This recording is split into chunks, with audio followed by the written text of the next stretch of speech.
Coming up on CityView, the city takes to the streets on the 2018 bond, and to the skies with a new direct flight to Germany. Plus, city workers saddle up for a one-of-a-kind rodeo.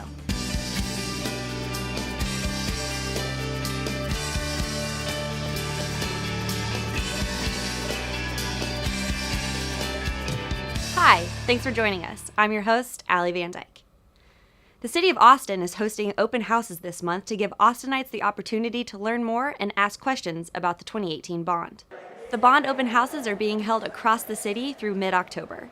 Everyone is invited to attend any of the meetings. Learn more about the 2018 bond, and for the full open house schedule, visit austintexas.gov/2018bond.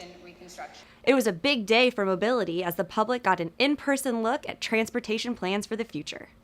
Last Wednesday, Capital Metro and the Austin Transportation Department led a community conversation about plans that will shape Austin's transportation for decades to come. Capital Metro presented their Project Connect vision plan, while the Transportation Department unveiled the draft Austin Strategic Mobility Plan policies. If you missed this event, no worries. You can check out the draft policies and share your feedback at austintexas.gov/ASMP. Lufthansa has become the latest international carrier to join Austin-Bergstrom International Airport. The German carrier has announced nonstop service 5 days a week between Austin-Bergstrom International Airport and Frankfurt, Germany, starting May 3rd, 2019. This new service is going to benefit both cities, Austin and Frankfurt, by bringing business and jobs and tourism to each. And we're just real excited.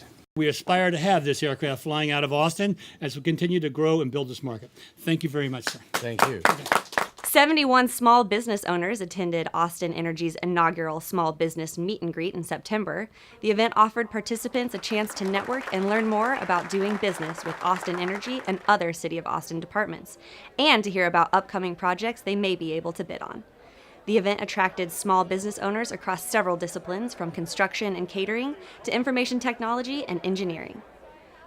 Helping small businesses grow is so important, and offering these opportunities is what helps them build capacity. And in order for them to grow, we need to help build that capacity so that way they can eventually grow and hopefully maybe mentor another small business to be able to grow just as they did. Austin Energy hopes to host more gatherings like this in the future. Last month, the city and the Salvation Army joined to formally open the renovated and expanded Austin Shelter for Women and Children. Owned by Travis County and leased to the City of Austin, the facility provides emergency shelter and a wide variety of services for women and children in crisis. It includes expanded sleeping quarters for more than 30 new residents and a larger reception area and lobby. Austin residents and police celebrated National Night Out last Tuesday. Oh, that's great. Chief of Police Brian Manley went to different neighborhoods across the city to increase awareness on crime prevention and connect with the community members. I agree with that. This is a great example of community policing. Again, we talk about the importance of building relationships, of neighbors knowing who their neighborhood officer is, because really that's at the core of successful policing. It's those relationships that you have. It's the trust that's built through those relationships. So a night like tonight really gives us the opportunity to strengthen those bonds. During the event, residents in neighborhoods throughout Austin were asked to turn on their porch lights, lock their doors, and spend the evening outside with their neighbors, police officers, firefighters, and EMS. This is the 36th year Austin has participated in this event. Officers say National Night Out is a great opportunity for citizens and law enforcement to partner up against crime. It was time to saddle up for City of Austin and Travis County Parks maintenance workers, but in this rodeo, there were no horses or bulls involved. The Traps Rodeo, organized by the Texas Recreation and Parks Society, gave park staff the chance to show off their skills in the work-related activities they perform on a regular basis.